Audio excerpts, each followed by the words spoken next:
또 온라인으로 함께 우리 주님을 예배하는 모든 분들에게 우리 주님의 복과 평강이 함께하길 빕니다. 이 시간 예배는 제56 여전도의 헌신 예배로 드립니다. 지금 앞쪽에 유니폼을 입고 구별되게 앉아 계십니다. 56 여전도회는 만 41세부터 50세까지의 회원들로 구성되어 있습니다. 태어나신 해로 보자면 1973년부터 1982년에 태어나신 분들로 구성되어 있습니다. 두 여전대회가 합쳐져 있다 보니 교족부의 총수를 보니 124분이 계셨습니다. 많은 분들이 교회 학교의 교사로 섬기시고 또 찬양대로도 섬기시고 또 상반기 했던 그 평생대학원에서 강사와 스텝으로 섬기셨던 분들이 또 제56 여전도의 분들이십니다. 이제 권사로 임직해서 더욱더 헌신하신 분들도 점차 생겨나고 있는데 지금까지도 수고하셨지만 앞으로도 주님을 위해 일하시며 우리 교회를 든든히 세워나시기를 축복합니다. 우리 56 여전도회를 향해서 박수로 감사와 격려를 드리겠습니다. 감사합니다. 이 시간 함께 읽은 본문은 노아의 홍수 이야기입니다. 노아의 홍수 이야기는 누구에게나 잘 알려진 이야기이죠.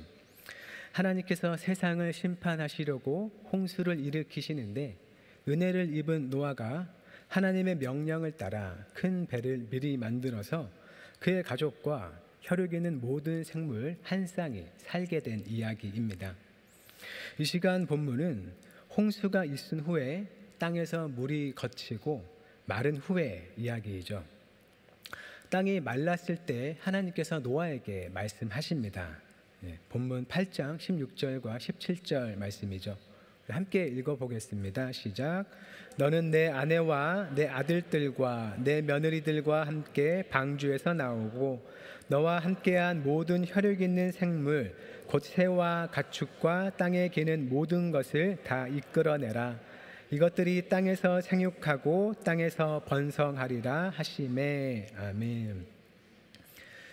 땅이 마른 뒤에 노아는 하나님의 말씀을 따라서 자기의 가족들과 또 함께 방주에 들어갔던 생물들과 배에서 나오게 됩니다.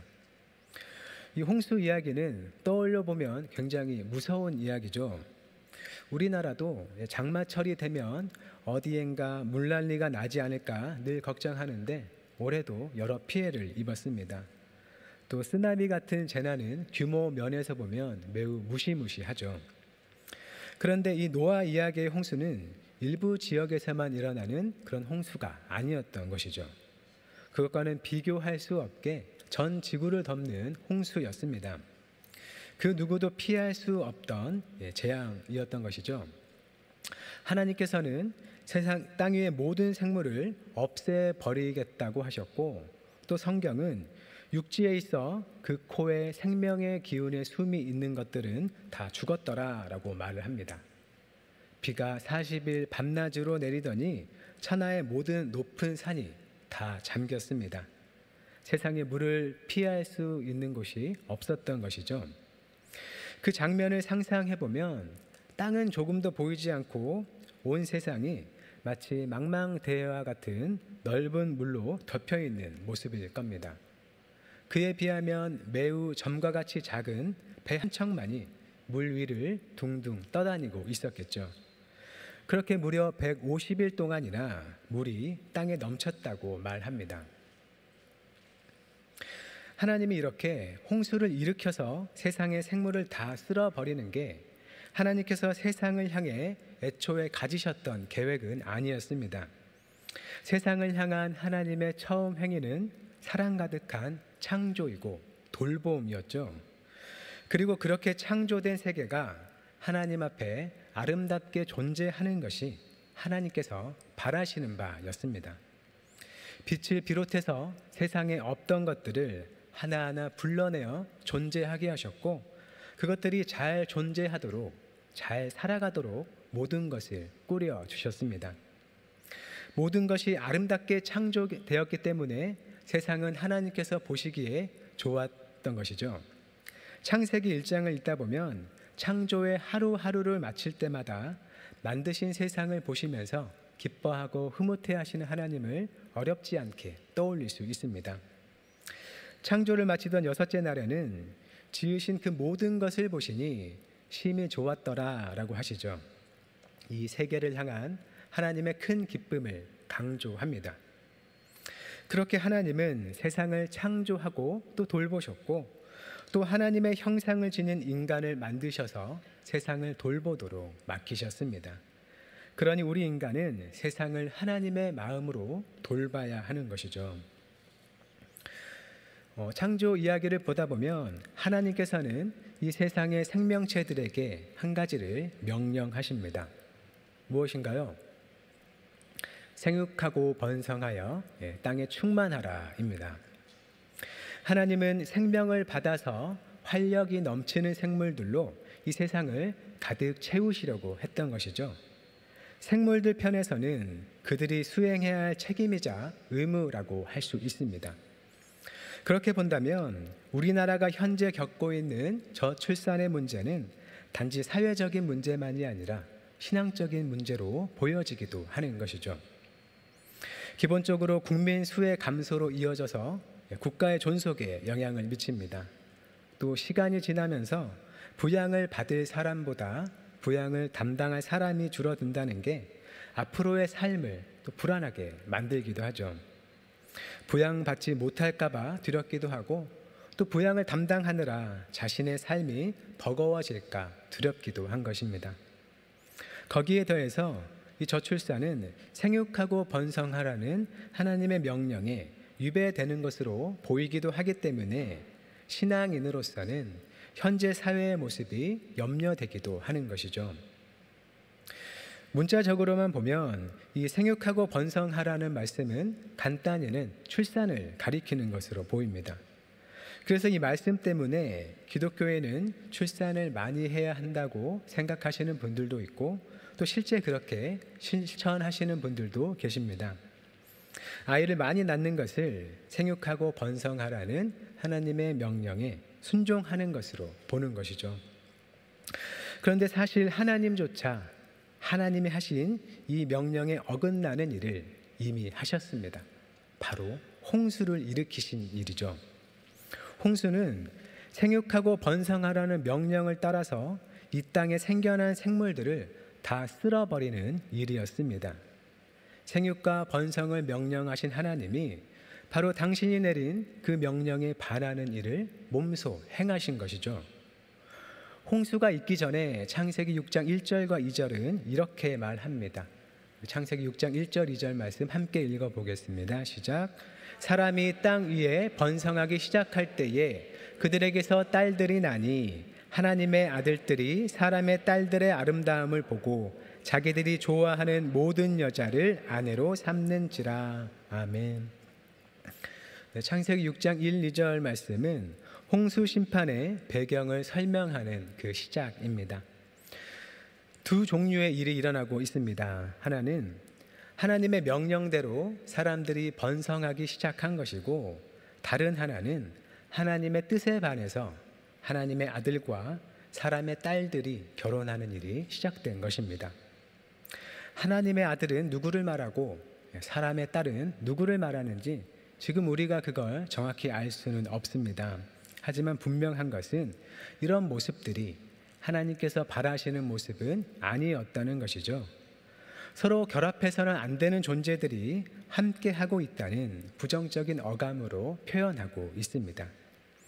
이 1절과 2절 말씀은 사람이 생육하고 번성하길 원하시는 그 하나님의 뜻이 이루어지는 것 같지만 하나님이 원하시지 않는 모습으로 이루어지고 있다는 걸 나타내고 있는 것이죠. 하나님은 피조물들이 단지 숫자로만 생육하고 번성하기를 원하시는 게 아니었던 겁니다. 그래서 곧이어 하나님은 세상에 사람의 죄악이 가득하다고 판단하십니다. 그리고 이제 피조물들이 번성하기 시작한 세상을 물로 쓸어버리신 것이죠. 보시기에 좋았다고 하셨던 세상을 물로 덮으십니다. 자신이 만드신 많은 피조물들의 생명을 빼앗으셨습니다. 그렇게 죽이실 거면 왜 만드셨나 하는 생각이 들기도 하고, 또 한편으로 무책임해 보이기도 합니다. 이 이야기를 단순하게 보면 사람의 죄악에 대해 홍수로 심판하신 거라고 말할 수 있습니다. 하지만 좀 더 들여다보면 죄악된 세상을 바라보시는 하나님의 아픔이 너무나 컸던 것도 함께 볼 수 있는 것이죠. 창세기 6장 5절부터 7절까지 말씀입니다. 네, 우리 함께 읽어보겠습니다. 시작. 여호와께서 사람의 죄악이 세상에 가득함과 그의 마음으로 생각하는 모든 계획이 항상 악할 뿐임을 보시고 땅 위에 사람 지으셨음을 한탄하사 마음에 근심하시고 이르시되 내가 창조한 사람을 내가 지면에서 쓸어버리되 사람으로부터 가축과 기는 것과 공중의 새까지 그리하리니 이는 내가 그것들을 지었음을 한탄함이니라 하시니라. 아멘. 사람이 죄를 지었으니 죄에 대한 값으로 홍수를 일으키셨다기보다는 죄악으로 가득 찬 세상을 도무지 보실 수 없어서 한탄하시며 홍수로 쓸어내셨다는 것을 볼 수 있습니다. 단순히 죄악된 사람에 대한 증오로서 벌을 주기 위한 것을 넘어서 하나님께서 바라시는 세상의 새로운 시작을 위해서 큰 아픔을 가지고 홍수를 일으키신 것이죠. 창세기는 매우 오래전에 기록되었지만 현대를 살아가는 우리에게도 이렇게 세상을 사랑하기 때문에 아파하시는 그 하나님의 마음을 잘 보여줍니다. 그런데 이러한 하나님의 마음은 말로 전해지던 창세기의 말씀을 책으로 편집했던 그 바벨론 포로 시대의 다른 신하들과 대조해보면 더 분명하게 나타납니다. 남유다를 멸망시키고 유다 백성을 포로로 끌고 간 바벨론에는 세상의 창조를 말하는 신화도 있었고 또 홍수에 관한 신화도 있었습니다. 신화는 실제 있었던 일을 말하는 것은 아니지만 세상을 향한 해석과 관점을 담고 있는 것이죠. 즉 고대의 사람들은 이런 신화들을 통해서 이 세계가 어떤 세계인지를 설명하고 또 이해했다는 겁니다. 바벨론의 창조 세계에서 이 세계는 신들끼리의 다툼을 통해서 생겨났습니다. 한 신이 다른 신을 죽이고서 그 신의 육체를 가지고 하늘과 땅을 만들었습니다. 세계의 시초부터 죽고 죽이는 싸움이 있었고 그 터위에 이 세계가 생겨났다는 것이죠. 이 세상은 약육강식의 세계, 강자가 약자를 죽이고 다스리는 세계라는 눈으로 그 사람들은 바라보고 있었다는 겁니다. 그에 반해 창세기는 하나님께서 이 세계를 말씀으로 평화롭게 창조하셨다고 선포합니다. 이 세계는 서로를 죽고 죽이며 살아가도록 만들어진 세계가 아니라 사랑으로 세상을 창조하신 하나님께서 모든 것들에 질서를 부여하시고 조화를 이루셔서 보시기에 심히 좋게 만든 세계라는 것이죠. 자기보다 부족하고 연약한 존재를 무시하고 경멸하는 눈으로 바라보는 세상이 아니라 모든 것들을 아름답고 가치 있게 바라보시는 그 하나님의 마음이 담겨있는 세계라는 것입니다.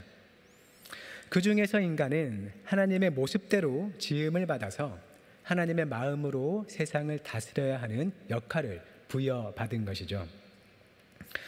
바벨론의 홍수 이야기에서 기본적으로 인간은 신들을 섬기도록 만들어진 존재입니다. 때마다 제사를 드리면서 신들의 먹을 것들을 챙겨야 했습니다. 그런데 그런 인간들이 살아가는 방식이 신의 잠을 방해할 정도로 시끄러웠던 것이죠. 그래서 신은 자신의 잠을 방해하는 인간들을 없애려고 여러 질병들을 보냅니다. 하지만 그런 질병들로 인간들을 없애는 데 실패하자 결국은 홍수를 일으켰다고 그 이야기는 말해줍니다. 신은 인간을 부리는 존재이고 신 앞의 인간은 그저 잠을 방해하는 시끄러운 존재, 죽어도 문제없는 하찮은 존재일 뿐인 것이죠. 반면에 창세기의 홍수 이야기는 인간이 자신의 사명을 잊어버리고 죄악 속에 살며 하나님께서 만드신 이 아름다운 세상을 망가뜨리자 하나님 매우 한탄하고 아파하시며 세상의 생물들을 쓸어내셨다고 말해 줍니다. 하나님을 알지 못하던 이방 사람들이 이 세계를 잔인하고 혹독한 세계로서 이해하고 살아갈 때 이스라엘의 하나님은 이 세계가 하나님의 사랑을 따라 만들어진 소중한 세계이고 인간은 그 하나님의 세계를 하나님의 뜻에 따라 다스리도록 만들어진 존귀한 존재라는 것을 말씀하신 것이죠. 그렇게 하나님은 이 세계가 하나님의 사랑 안에서 잘 살아가기를 바라셨습니다. 그런데 인간의 죄악이 그런 하나님의 바람을 무너뜨리고 만 것입니다. 하나님께서 홍수 심판을 내리신 이유는 이 세상을 향하시는 하나님의 바람과 전혀 다른 세상이 되었기 때문입니다. 생육하고 번성할지라도 그것은 서로를 괴롭게 하는 생육과 번성이었던 것이죠.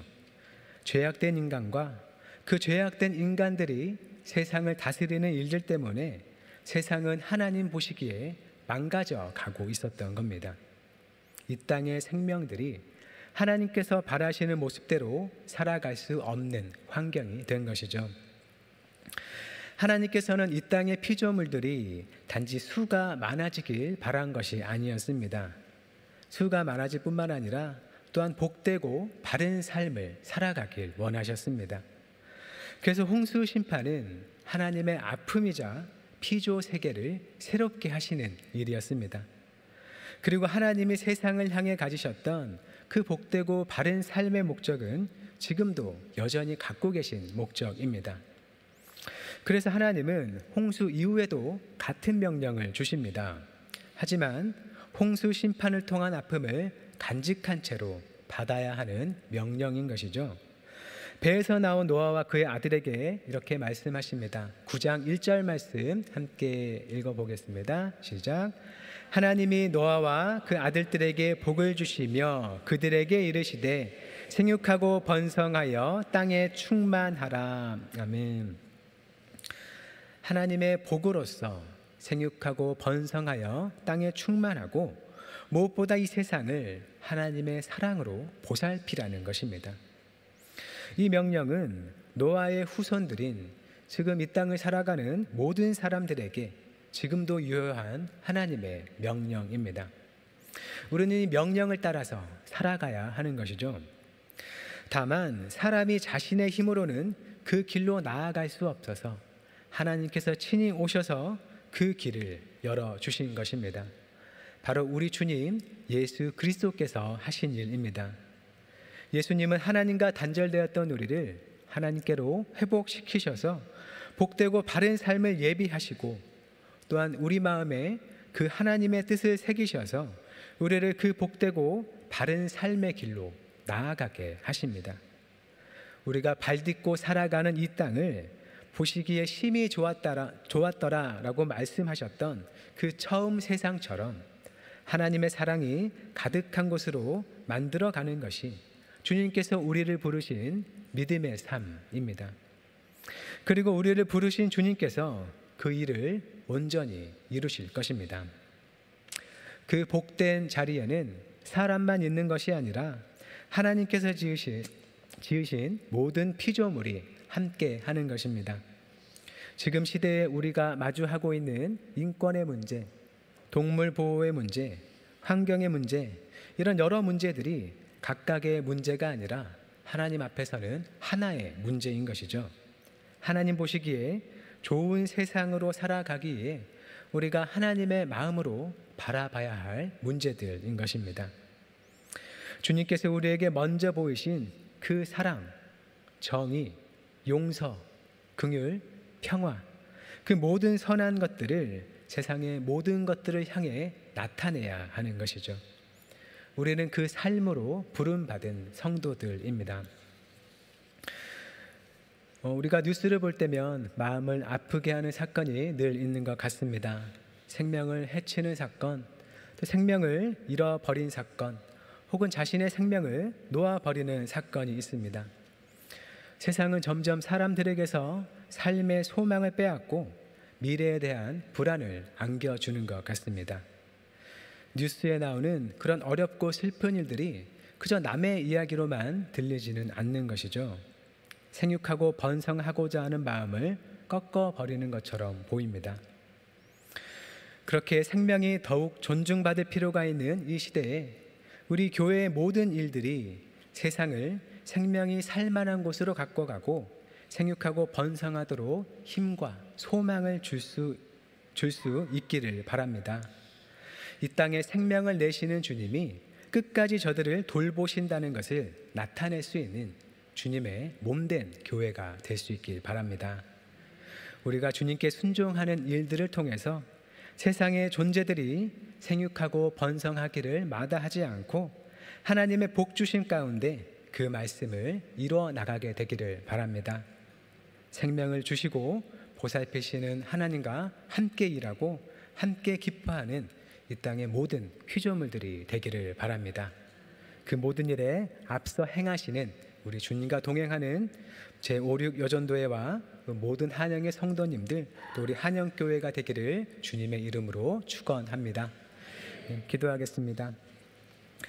사랑의 하나님, 주님께서 이 세상을 사랑으로 만드시어 지금까지 붙들고 계십니다. 그 사랑의 손길을 따라 살아간다는 것을 기억하며 하나님께 감사하고 하나님을 의지하며 살아가게 하옵소서. 이 세상을 보시기에 좋게 만드신 하나님께서 자녀들을 위해 온전히 좋은 세상을 예비하셨고 또한 이 땅을 그 세상처럼 살도록 인도하심을 믿습니다. 우리가 살아가는 모든 곳이 하나님의 사랑의 숨결이 가득한 곳 되게 하셔서 이 땅의 존재들이 생육하고 번성하여 주님의 사랑을 풍성히 나타내도록 은혜 베풀어 주옵소서. 그 모든 일에 주님과 함께하는 교회가 되게 하시고 주신 생명을 끝까지 복되게 살아가는 이 땅의 모든 것 되게 하옵소서. 예수님의 이름으로 기도드립니다. 아멘.